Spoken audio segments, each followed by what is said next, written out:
मानसिक स्थिति हो जिसको कहते हैं ट्रांस। जब आप उस ट्रांस स्टेट में जाते हो तो आपको बड़ा आनंद आ रहा होता है, बड़ा मजा आ रहा होता है कि मुझे भी अपनी शरण में ले लो बाबा। ठीक है, मैं घर वालों के साथ मेरी बनती नहीं है, माता पिता से मेरी बनती नहीं है। और इससे भी बड़ा कारण पता क्या साधु संत बनने का, अघोरी बनने का?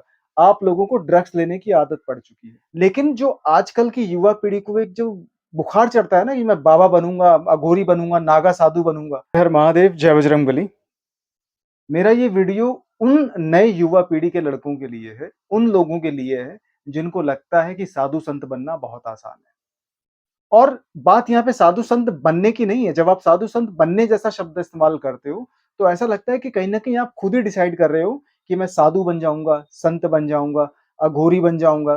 ठीक है, मैं नागा साधु बन जाऊंगा, मैं फिर एक बहुत बड़ा आध्यात्मिक या फिर एक रहस्यवाद गुरु बन जाऊंगा। क्योंकि ऐसे कम से कम 15 लोगों से मिला हूं, मैं पर्सनली मिला हूं काशी के अंदर।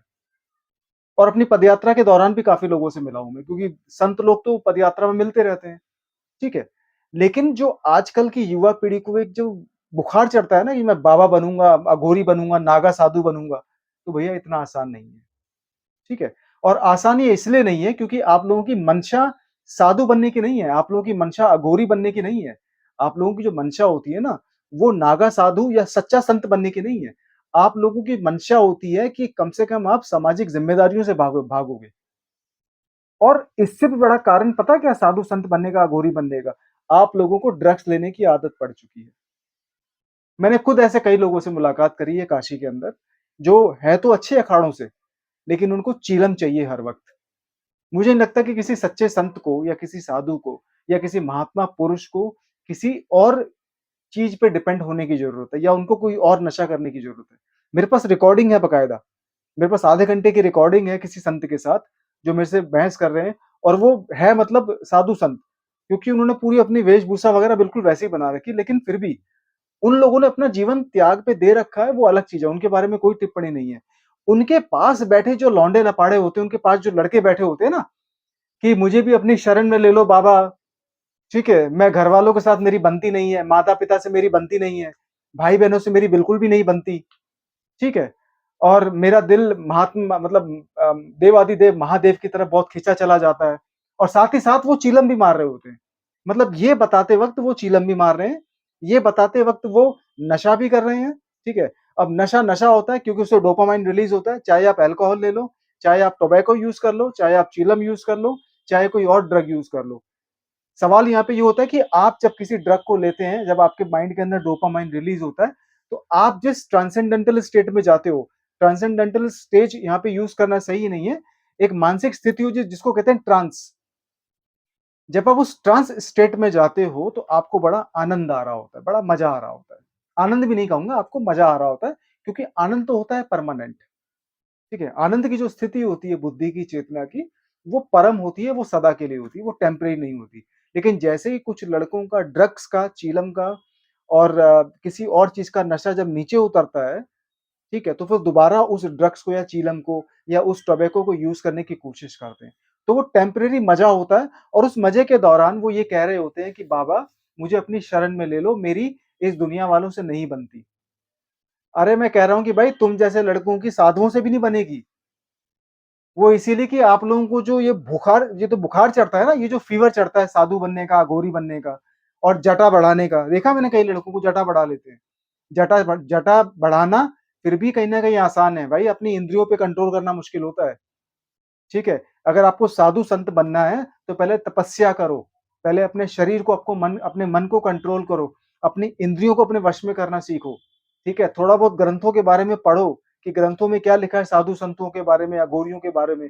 कौन सी संप्रदा कैसे काम करती है, कैसे गुरु दक्षिणा ली जाती है, कितने सालों तक सेवा करनी पड़ती है, तब जाके आपको कहीं ना कहीं एक नागा साधु या अघोरी या किसी संत जैसे नाम से आपको जोड़ा जाता है।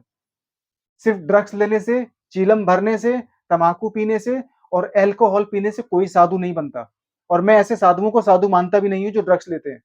सीधी सी बात है, क्योंकि ऐसे कई लोगों से मैं काशी में मिला हूं जो ड्रग्स लेते हैं, जो चीलम पीते हैं।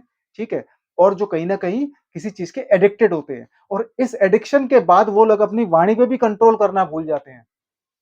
मैंने गाली देते हुए भी साधु संतों को सुना है काशी के अंदर। लेकिन फिर भी चलो कोई बात नहीं, लेकिन एक साधु संत के मुँह से ऐसे शब्द, ऐसी वाणी बिल्कुल भी शोभा नहीं देती। लेकिन हम उसको लाइटली एक्सेप्ट कर लेते हैं, चलो भाई ठीक है, साधु संत है, मुँह से गाली निकल जाती है। लेकिन उनका जीवन कहीं न कहीं बीत चुका है, वो लगे हुए हैं उस चीज़ में। लेकिन आजकल की युवा पीढ़ी जो कहती है कि मैं भी साधु संत बनूँगा क्योंकि मैंने जटा उगा ली है, ठीक है? और दूसरा इसका क्राइटेरिया क्या है साधु बनने का, गौरी बनने का? क्योंकि मुझे चिलम फूँकनी आती है।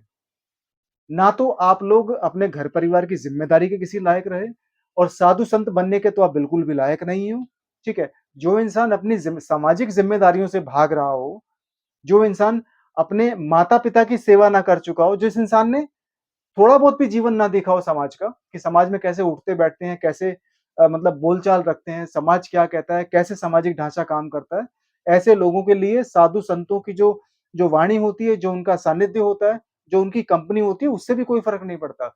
सिर्फ़ ड्रग्स के चक्कर में माँ जा रहे हो आप लोग और ऐसे लोग कभी भी सच्चे साधु नहीं कहलाते और ना ही साधुत्व आपके अंदर कभी जन्म लेगा, क्योंकि आपके अंदर पहले ही नशे का जो बीज होता है, वो अपने अंकुर फोड़ चुका है। माता-पिता से आपकी इसलिए नहीं बनती क्योंकि आप लोगों को अपनी बुद्धि पे, अपनी भावना पे, अपनी वाणी पे कंट्रोल नहीं है। हो सकता है कि आपके जीवन में कोई गर्लफ्रेंड भी ना हो, कोई लड़की भी ना हो, क्योंकि आप जब किसी लड़की को देखते होंगे या आपको जब कोई लड़की आपकी कंपनी में आती होगी, तो हो सकता है आपको बात करने की तमीज़ भी ना हो, ठीक है?